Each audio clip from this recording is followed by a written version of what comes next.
મધ્ય ગુજરાતની સૌથી મોટી હોસ્પિટલ એસએસજી હોસ્પિટલ ને એસએસજી હોસ્પિટલ ઘણા બધા વિવાદોથી સંપડાયેલી જોવા મળતી હોય છે। વધુ એક વિવાદ એક્સરે રૂમને લઈને ઓર્થોપેડિક વિભાગને લઈને સામે આવ્યો છે। તાત્કાલિક વિભાગમાં એક્સરે રૂમ બનીને તૈયાર છે। ઓર્થોપેડિક વિભાગ છે તેમ છતાંય તેને ખોલવામાં નથી આવતો અને અહીં આવતા દર્દીઓને એક્સરે કરાવવા માટે દૂર જવું પડે છે।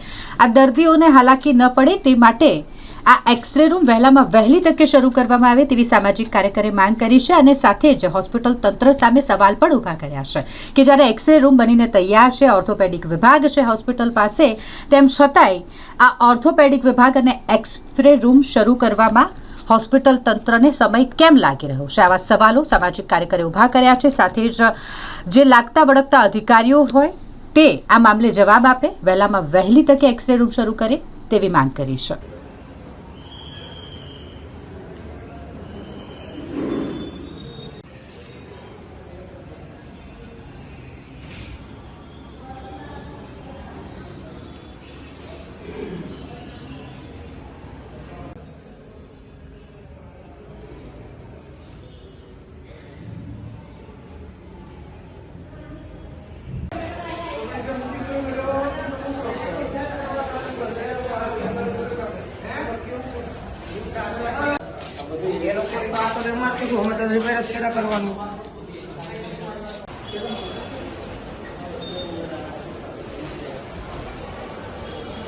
આ વડોદરા શહેરમાં આવેલી મધ્ય ગુજરાતની સર સર્જન જનરલ હોસ્પિટલ છે। આ હોસ્પિટલમાં ગુજરાતના અન્ય રાજ્યોના લોકો પોતાની સારવાર માટે આવતા હોય છે।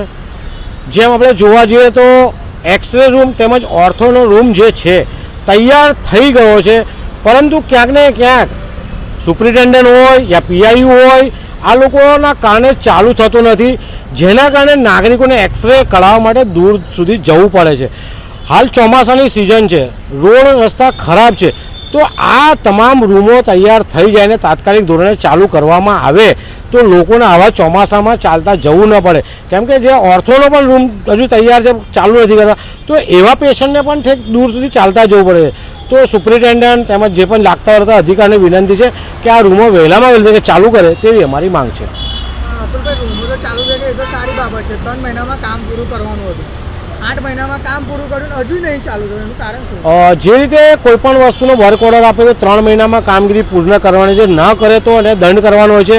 હવે 8 મહિના કામગીરી પતી છે તો પણ ચાલુ નથી કરતા, તો ક્યાંક ને ક્યાંક સુપ્રિન્ટેન્ડન્ટનો આમાં વાંક હોય, યા તો કોન્ટ્રાક્ટરની ક્યાંક બેદરકારી આમાં હોય, યા તો પીઆઈયુની ક્યાંક આમાં બેદરકારી હોય કે કંઈ કન્સલ્ટિંગ કરવાનું બાકી હોય, તો આમાં ક્યાંક ને ક્યાંક પીઆઈયુ પણ એટલો જવાબદાર છે ને સુપ્રિન્ટેન્ડન્ટ પણ એટલા જવાબદાર છે। જો જનતાને હેરાન કરવા માંગતા હોય તો આવા તમામ સામે રાજ્ય સરકારે પગલાં ભરવા જોઈએ।